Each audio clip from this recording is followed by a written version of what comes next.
Hello, welcome to this video. In this video and in the upcoming videos, we'll talk in great length about memory references and optimizations. But before we dive in deep about memory references, let us talk a bit about how variables are stored inside of the memory heap.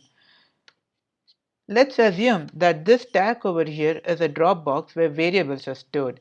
Each variable inside of the memory heap is stored as an object. Here, object 1 takes up one slot in the memory heap and has a raw memory address of sequence of characters which is in hexadecimal format. We all know that computer internally operates with binary formats, and the address here doesn't seem to be one of a binary type. Addresses are stored in binary format, but as the addresses get lengthy and to save space, it prints out in hexadecimal format. Here, object 1 has a physical address to 0x10A544F88. Here, 0x indicates that this is in hexadecimal format. Object 2 occupies one slot and has a memory address of 0x10A544F89. Object 3 occupies two slots in the memory heap and has an address of 0x10A544F90. Object 4 occupies three slots inside of the memory heap and has an address of 0x10A544F91. The allocation of slots to a variable depends on the size of your variable.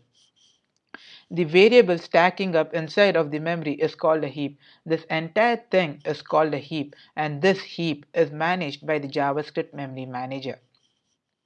Technically, it is handled by the browser's memory manager.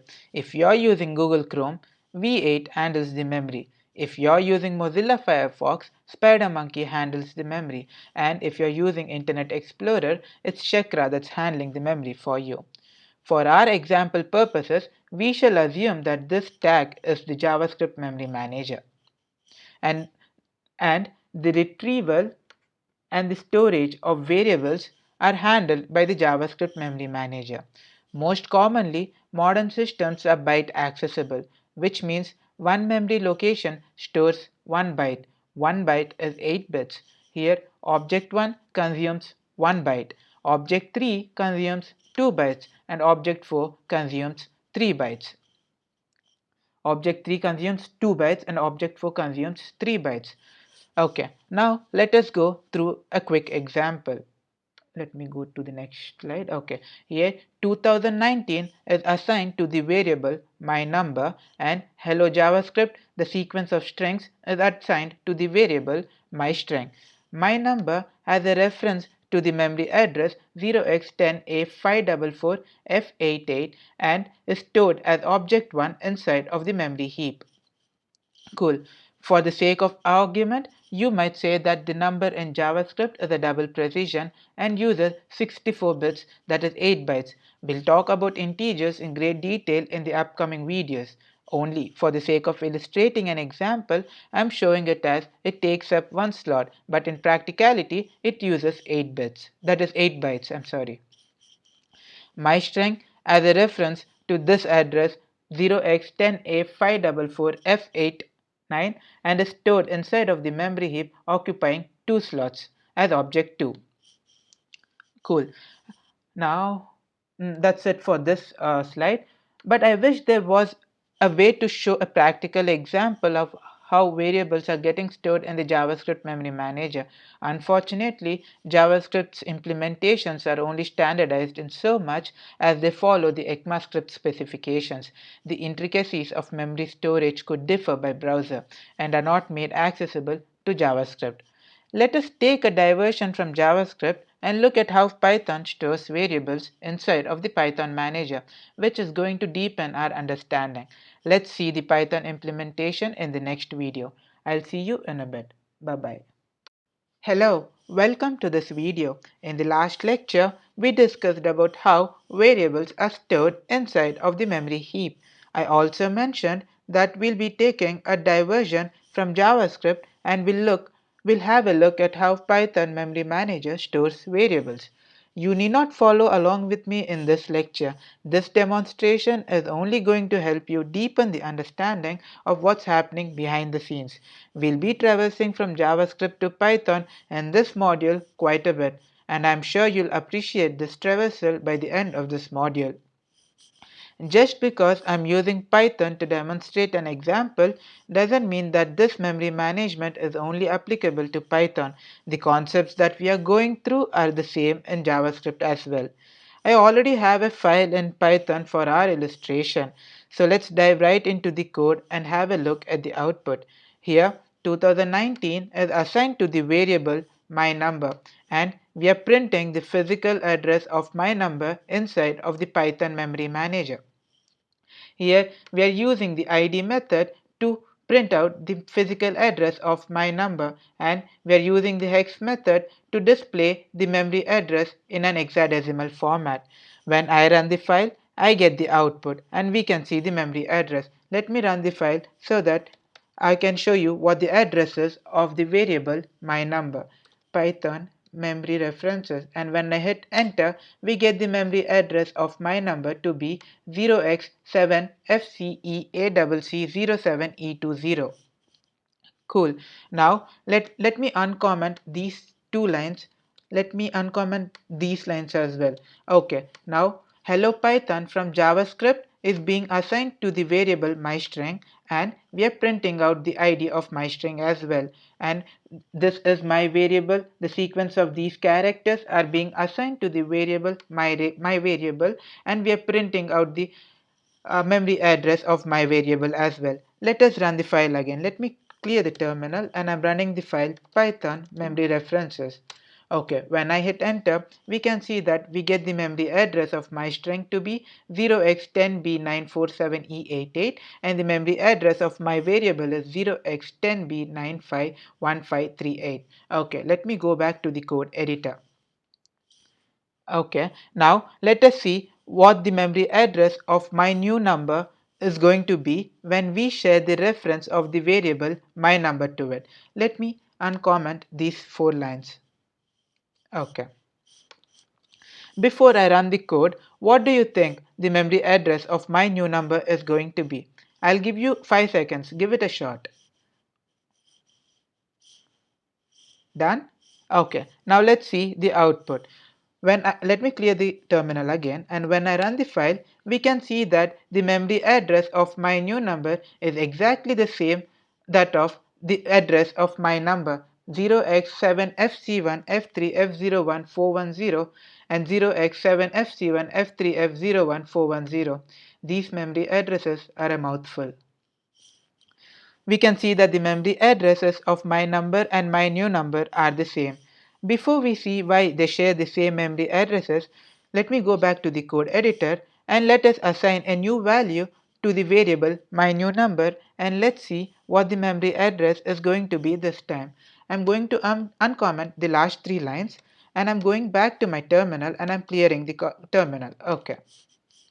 I'm going to run the file, but before I run the file, do you want to take a shot at what's going to happen? I'll give you 2 seconds.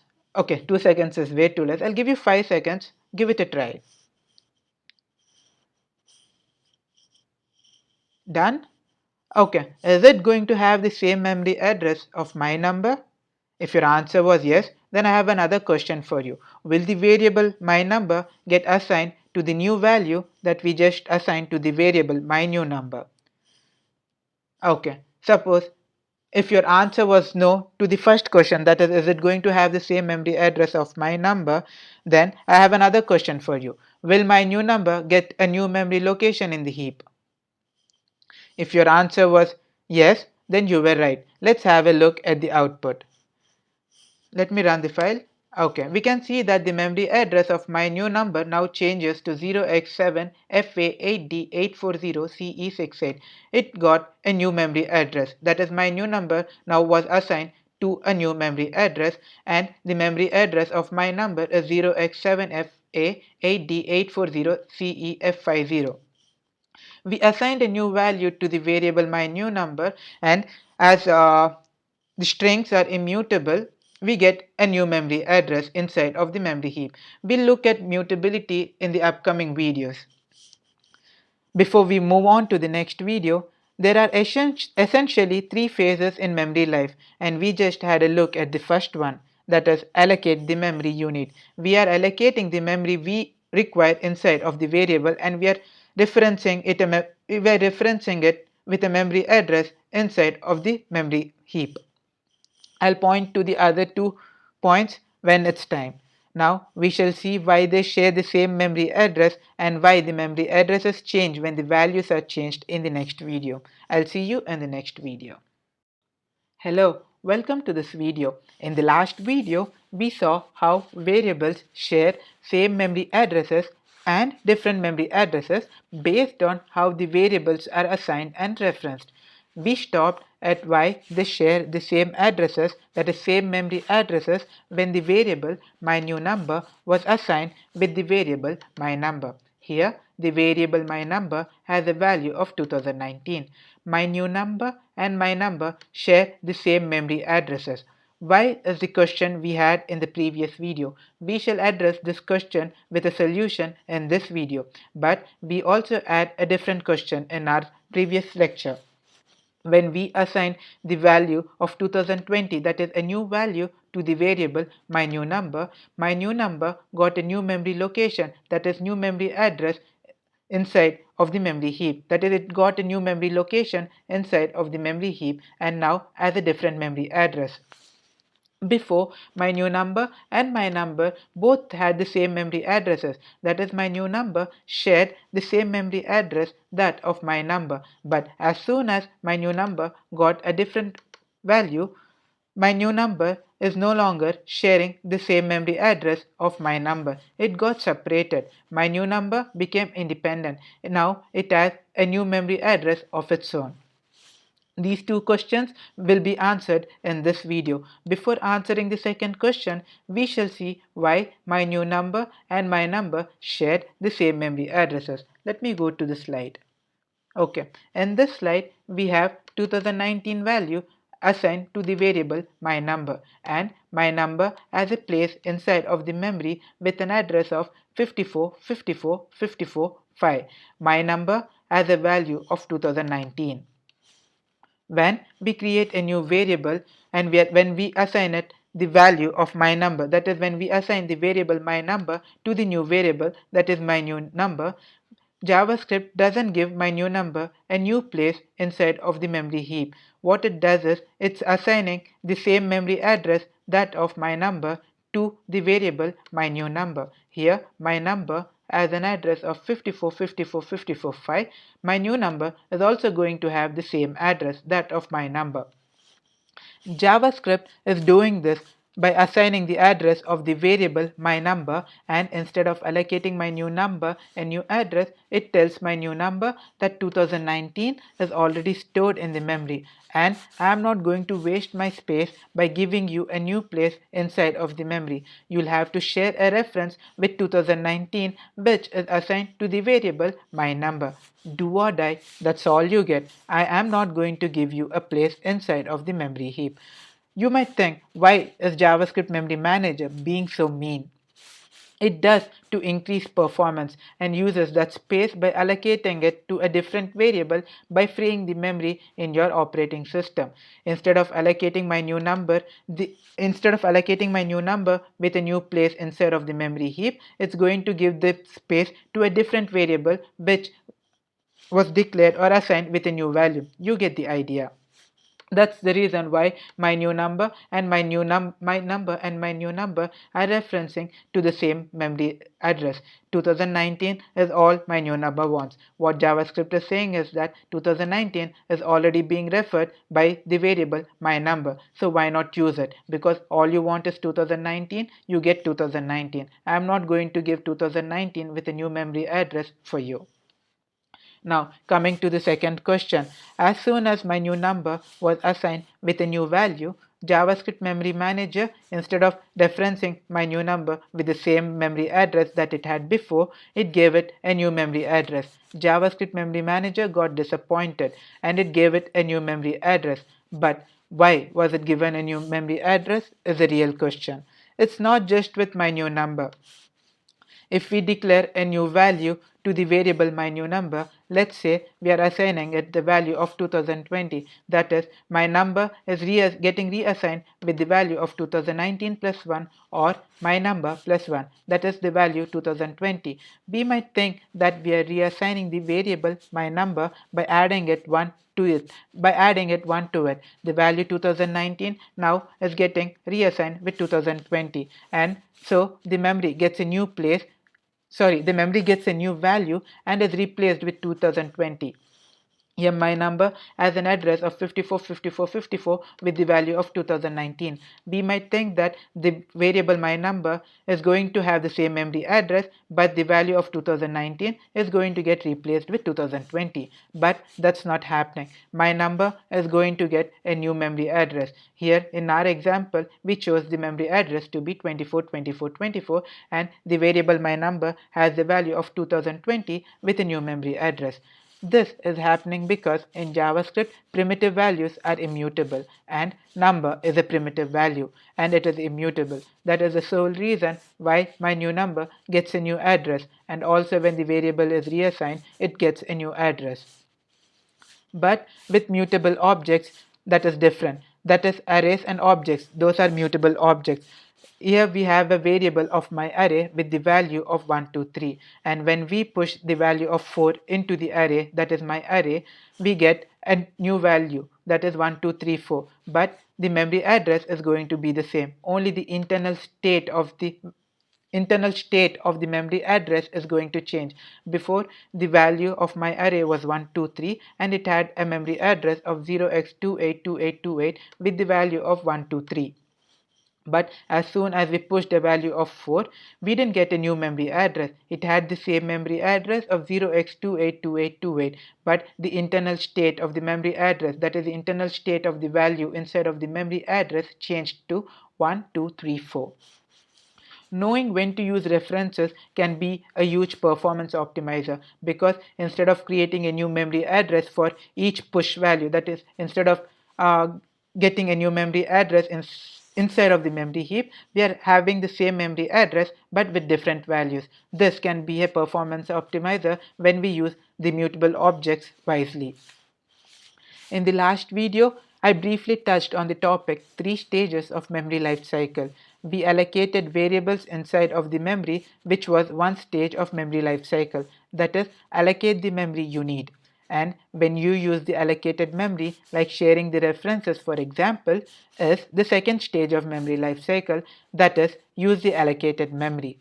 And now we are slowly moving toward the third stage, that is, release the allocated memory when it is not needed anymore.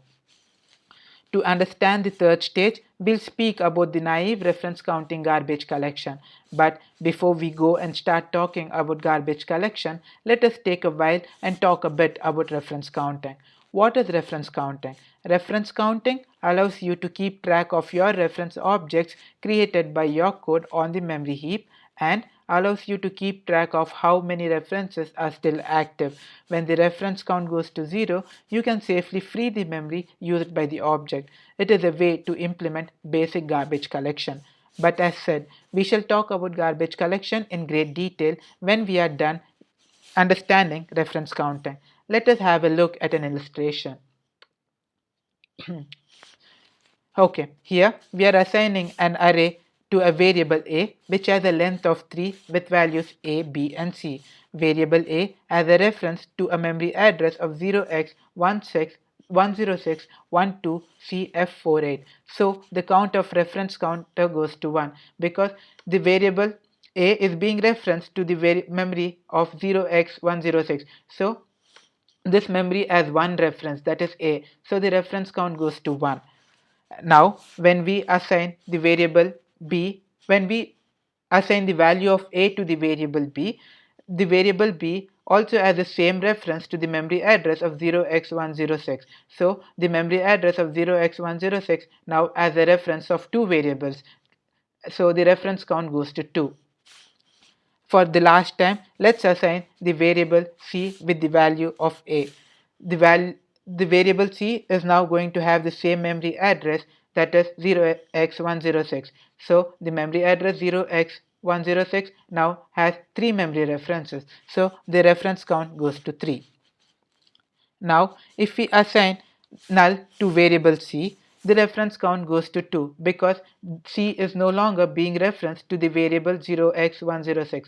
So this memory now has only two references, that is a and b, so the reference count goes to 2. Similarly, if we assign the variable b with the value of null, the reference count goes to 0. Memory address of 0x106 now only has a reference to a, b and c are null, so the reference count goes to 1.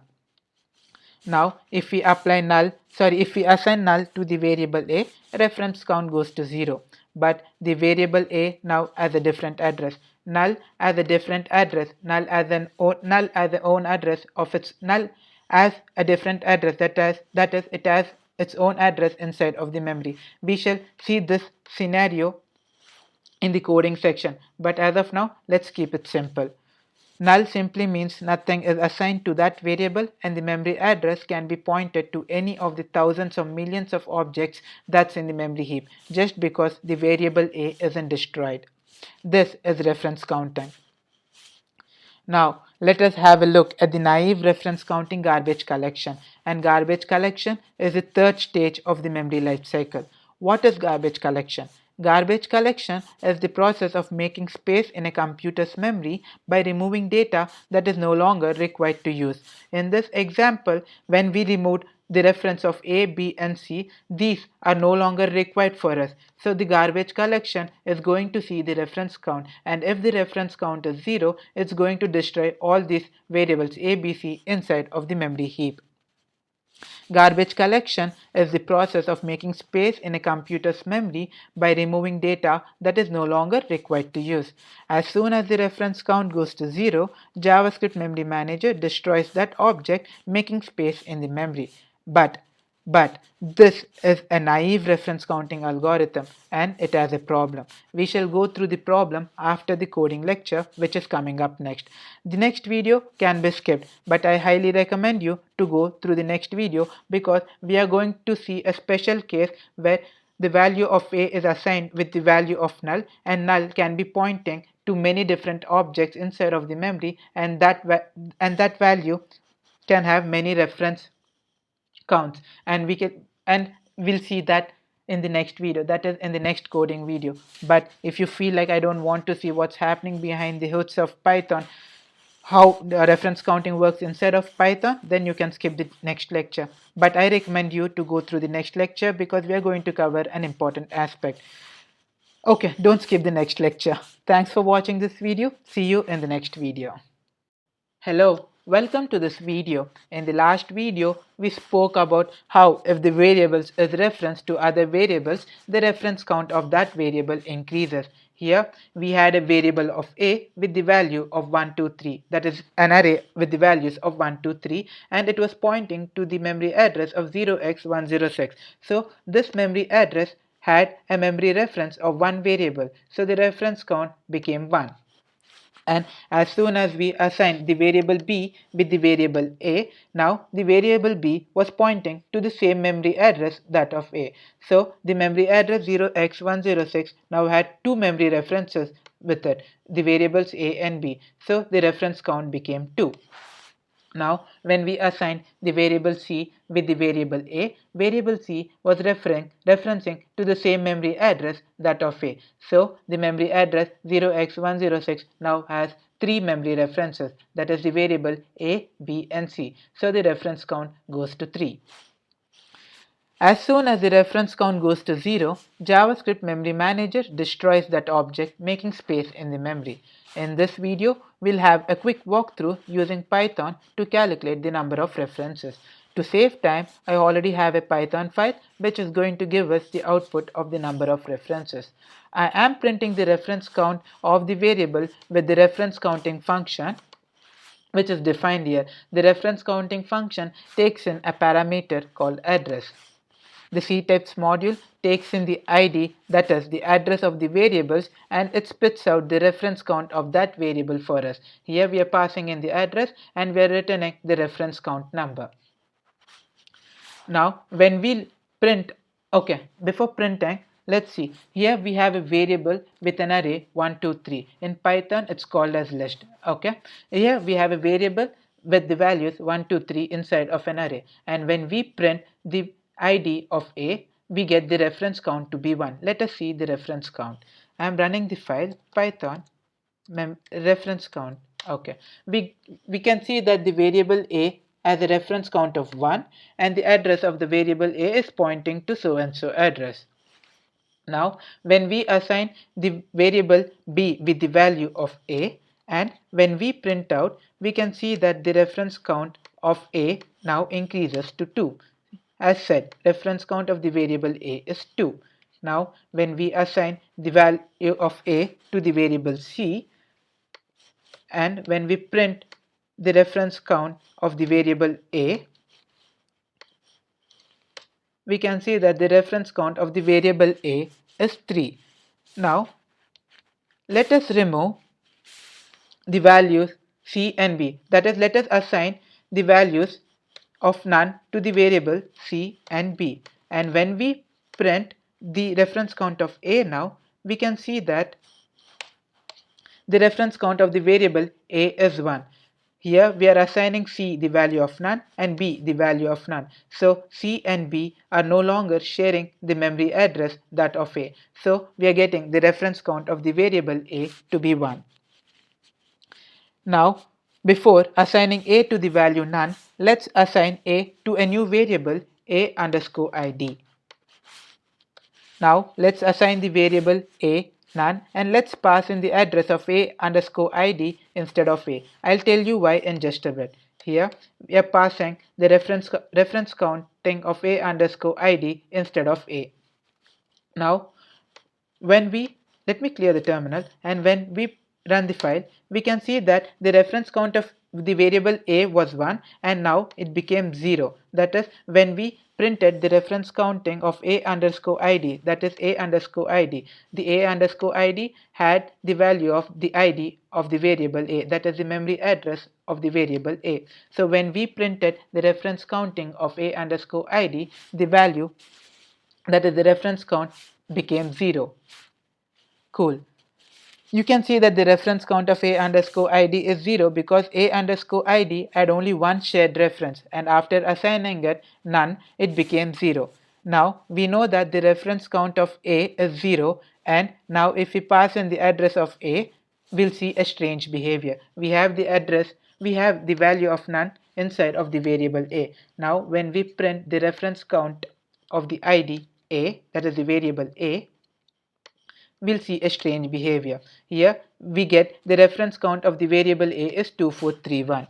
The reference count goes to some arbitrary number and the value stored inside of the address of the variable a changes to a different value. In the last lecture, I had told you that none takes a different place as a memory of its own inside of the memory heap, and it can be pointed to millions or thousands of objects inside of the memory address, and that memory address can have a variable which has a reference count of some arbitrary number, and in our example it's 2431. We have no clue whatsoever to which value it's being matched to. That value which has an address of a particular object might have shared references. In our case it was 2431. The variables a underscore id in our example, b and c, are destroyed by the garbage collector because the reference count is 0 in those cases. I hope these practical examples are clearing up and making concepts much clearer. Thanks for watching this video. See you in the next video, where we shall continue our discussion on the drawback that naive reference counting garbage collector throws at us. Hello, welcome to this video. In the last lecture, we had a look at how reference count increases and decreases. We also saw what happens to the reference count when it goes to 0. In our code, after the reference count hit 0 and after running it again, the reference count went to 2431. This happened because we set the value to null, and the variable now has no value and it points to one out of the million objects stored in the memory, and the variable in that memory can have many shared references, and in our example it was 2431. The value null has a place in the memory, and it has a reference of 2431 in our example. The reference count can vary. The variable gets destroyed by the garbage collector when it's not being referenced to anything, that is, when its count is 0. In our example, variable a_id had a reference count of 0, and that variable gets destroyed by the garbage collector. I told there was a limitation with reference counting algorithm. The algorithm we saw was the most naive garbage collection algorithm. In this video, we shall see what the limitation of reference counting algorithm is. Limitation with reference counting algorithm is when the variables have circular references. Let us see an example where circular references might occur. If you're not familiar with object-oriented programming, don't sweat it. We'll cover object-oriented programming in depth in the upcoming videos. Here we have class 1. There's an object with a key b and as a value of class 2 which takes in an argument of class 1. Here we have a key b and a value of class 2 which is taking in an argument of this, and this is referring to class 1, and hence the argument is class 1. And we have a class 2 with the key of a and as a value of a. The a is coming from the parameter a and has a value of class 1 because when we call 2 with an argument of this was being referred to class 1, and this is being sent as a parameter, and this parameter is being assigned to the key a. Okay, cool. Now, when we create an instance of class 1 and when we create an instance and assign that instance to the variable myClass, we get a memory address of class myClass, and that myClass has a place inside of the memory, and myClass now has an address with the value which we get after running our class 1. Now, when we run class 1 inside of our constructor method, we can see that key b has a value which calls 2 with an argument of class 1, and now 2 executes, and inside of 2 we have an object with key a and a value of class 1 which was passed in as a parameter. We know that class 2 has an address of its own and class a has an address of its own. So when we console log the address of 2 inside of the constructor of class 2, we get the address of class 2 which is 0x105c1b198. And when we console log the address of the key a, we get the address of class 1 which is 0x105b160 because parameter a is referring to class 1. Now, after executing class 2, we go back to class 1, and when we console log the address of 1, we get the address which is 0x105cb160. And when we console log the address of b, that is this one, when we console log the address of a, we get the address of class b, that is 0x105c1b198 because the key b is referring to class 2. This is known as circular reference. If you're still dicey about what's happening, please post a question in the Q&A section. And if you're confused about what's happening with the classes, don't sweat it. We shall cover object-oriented programming in depth in the upcoming videos. We'll touch on circular references in the object-oriented programming module. Okay, here we have class 2 with the memory address of 0x105c1b198, which is the memory address of class 2, and 0x105c1b160, which is the memory address of class 1. And inside of class 1, we have a memory address of 0x105c1b160, which is the memory address of class 1. And the memory address of class 2 is b with the value 0x105c1b198. You can see a pattern here. These two zigzag crosses are having the same memory addresses. Here the value of a has a memory address of class 1, and here the class 1 has a memory address of 0x105. Both are same. Here class 2 has a memory address of 105c1b198, and inside of class 1 we have the memory address of 0x105c1b198. Both are having circular references, that is class 2 as a reference to class 1 and class 1 as a reference to class 2. This is the limitation. The limitation comes when the variable myClass is set to null. The reference count is now 0. In the previous example, when the reference count went to 0, the other references that had the reference of that variable got destroyed too. But with circular references, when myClass reference goes when myClass reference count goes to 0, object with key B and object with key A don't get destroyed because they share references with each other, and garbage collector doesn't know what to do with them, and it leaves them in the memory saying, I'm not going to get involved in this mess. There are two objects in the memory sharing references with each other, and I don't know how to delete them both. If only one object was referencing the other objects or variables, I would have deleted the object and the objects or variables referencing that object, that is the root object. But in this case, there are two, and I am not going to get involved in the confused affair. But what about the discarded memory? They lie in the memory, doing nothing, and occupy space in the memory for no good cause. This results in memory leak. When we assign the variable myClass with none, these two are lying in the memory because this wasn't destroyed by the garbage collector. Now what is it doing in the memory? It's doing nothing and occupies space in the memory for no good cause. This results in memory leak. What is a memory leak? Memory leak happens when a program fails to release a discarded memory. This causes issues in the performance. In the next video, we shall touch a bit on a different algorithm that modern browsers use to destroy the objects which are unreachable. Thanks for watching. See you in the next video. Hello, welcome to this video. In the last lecture, we discussed about circular references and how those references were ignored by the reference counting algorithm and how this ignorance can cause a memory leak. Let me reiterate what a memory leak is. Memory leak happens when a program fails to release a discarded memory. This causes issues in the performance. In this video, we shall go talk a bit about mark and sweep algorithm that modern browsers use for automatically deleting the objects which were not reachable by reference counting algorithm. Here in this diagram, A is the root object, that is the global object which has a reference to C. The reference between A and B is cut off, so the reference to object B is cut off. That means that the object B is now garbage collectible, but it has a reference with object D, and object D shares its reference with object B as well. This is ignored by the reference counting garbage collector.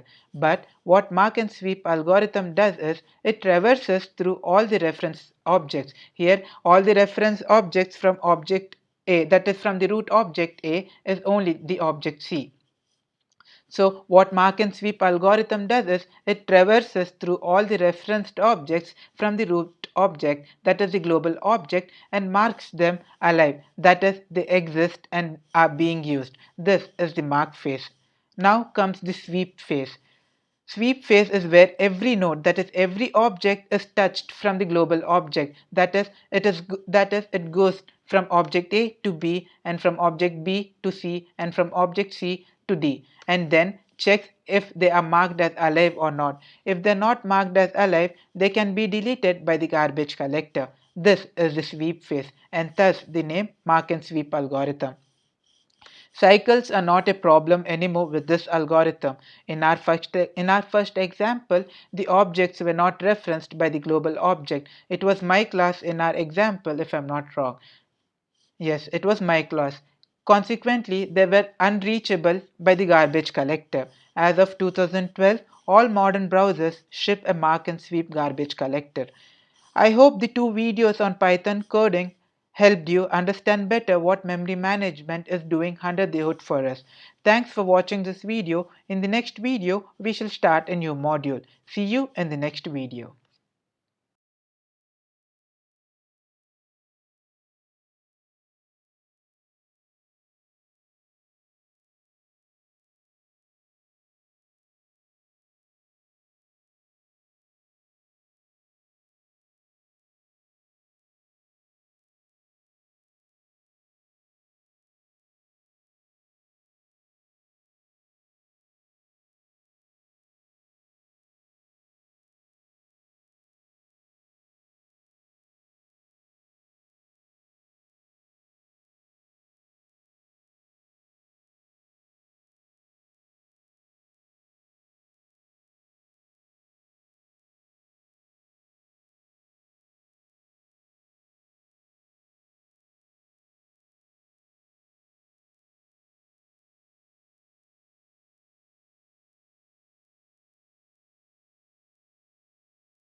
Hello, welcome to this video and to this module. In this module, we'll talk about closures.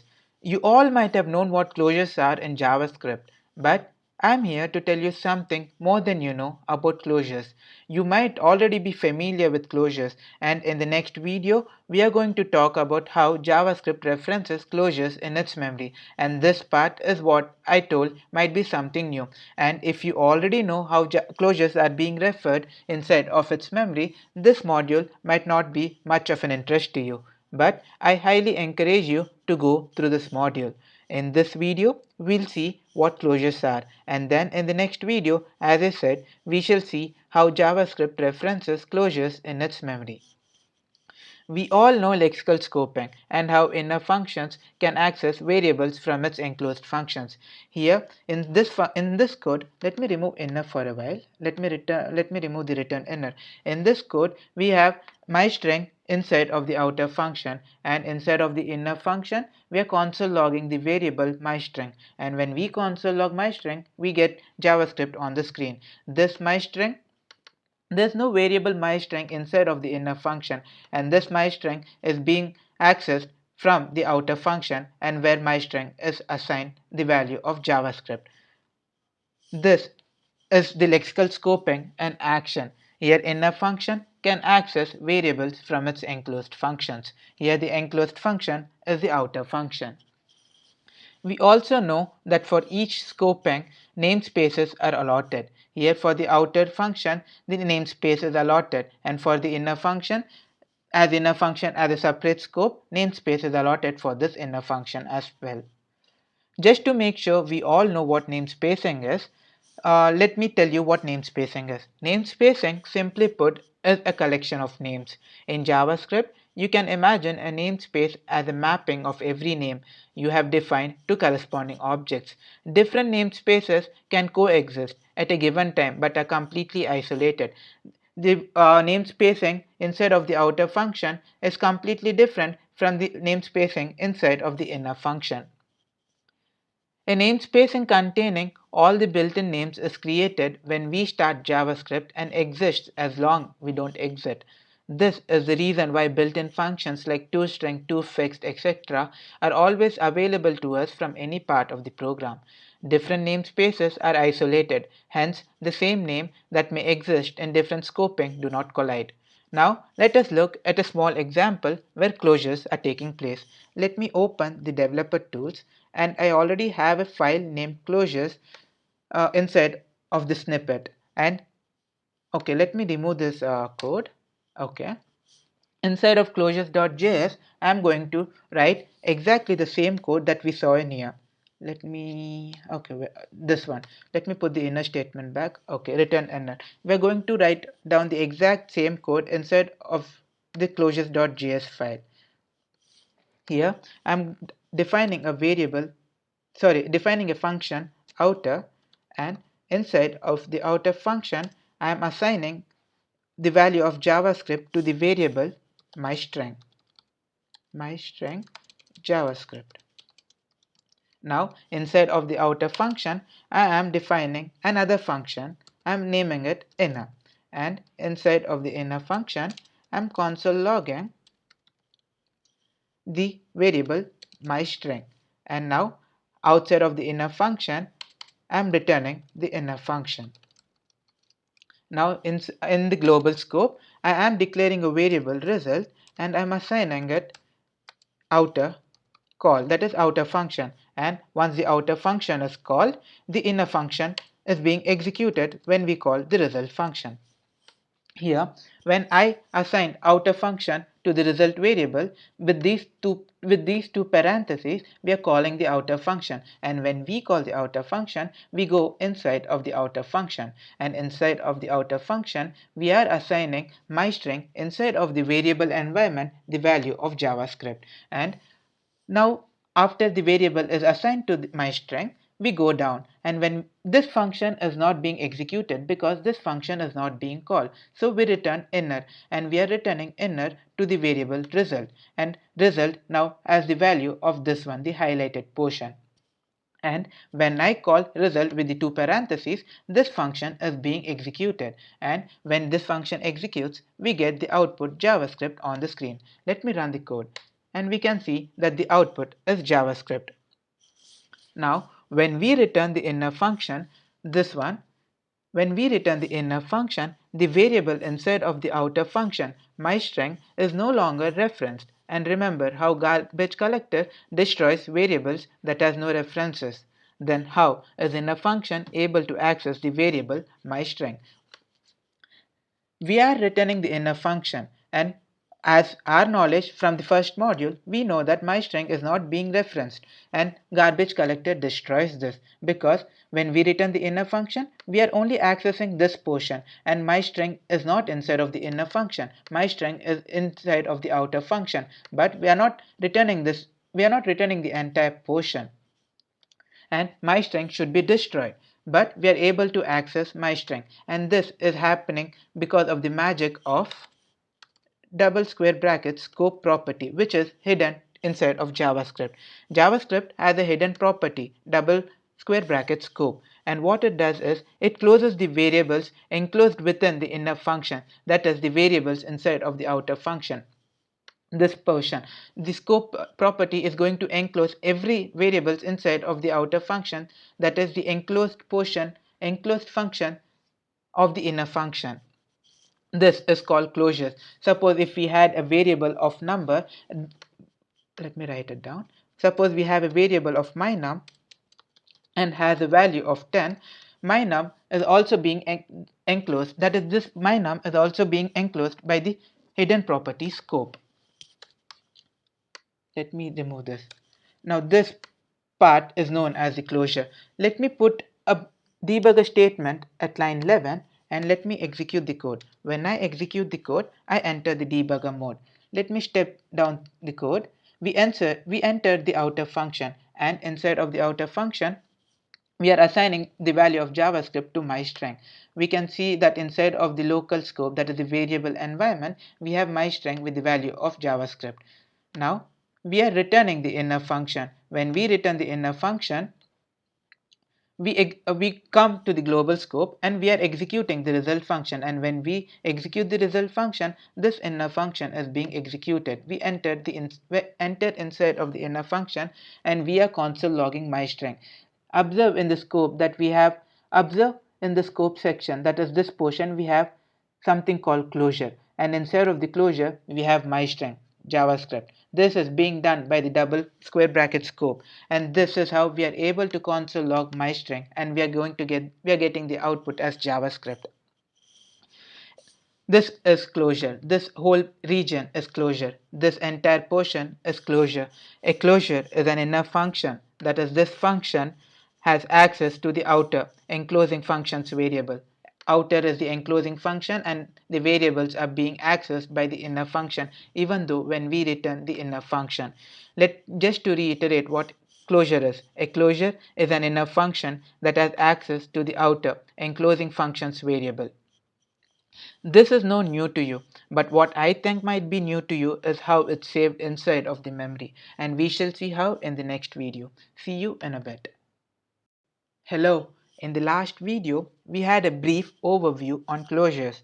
A closure is an inner function that has access to the outer, that is the enclosing function's variable.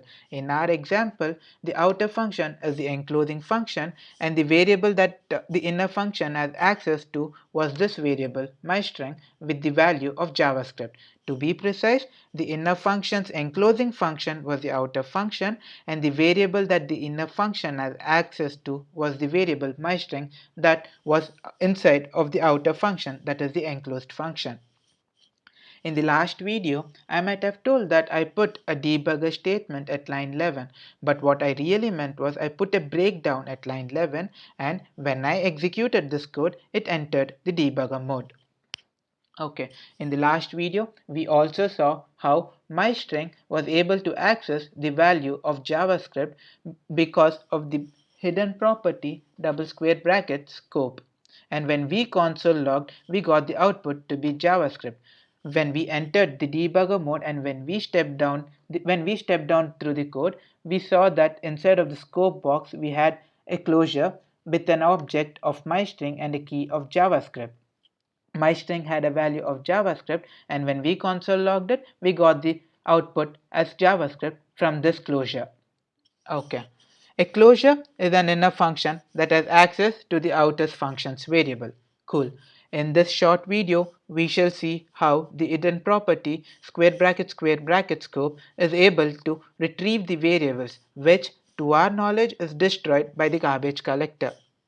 Let me close the developer tools. Okay. I hope the zoom is sufficient. Okay, this is fine. Okay.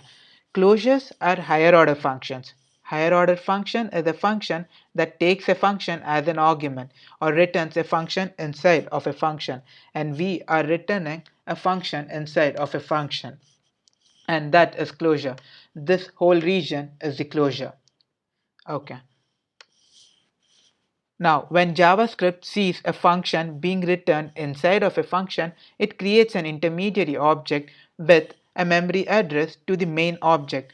Here, myString JavaScript, myString with the value of JavaScript as reference to an address of 0x32848343 in the memory heap. Now, when JavaScript sees a function being returned inside of a function, it creates an intermediary object and it has an address of 0x32abf848343 and as a reference to the main object, that is this myString. That is, it has a reference to this object. Okay, here myString is defined inside of the outer function and myString is being called inside of the inner function. That is, myString is being referenced to the inner reference inside of the inner function as well. We are calling myString here, and we have myString inside of the outer function as well. Now, as I told, I'm repeating it again. When JavaScript sees a function being returned from a function, it creates an intermediary object. Here, myString from the outer function, that is the myString variable from the outer function, has a reference to this intermediary object, and myString, the variable myString from within the inner function, has reference to this inner object, that is the intermediary object as well. Now, when we console log myString, what's happening is this myString, which was being referenced to this intermediary object, is now being referenced to the main object, and instead of the main object we have the variable myString, and the value of myString is JavaScript. So when we console log myString, we get the output to be JavaScript. This intermediary object as reference to the variable stored in the memory with address. So we have the intermediary object with a memory address of 0x32ab, and it is being referenced to the main object 0x32848343 where myString was stored. This is how JavaScript is able to access variables. That is, this is how closures work. This is how the inner function myString was able to retrieve the value of JavaScript. I hope this video was informative. This is it for this closures module. I'll see you in a bit. Thank you.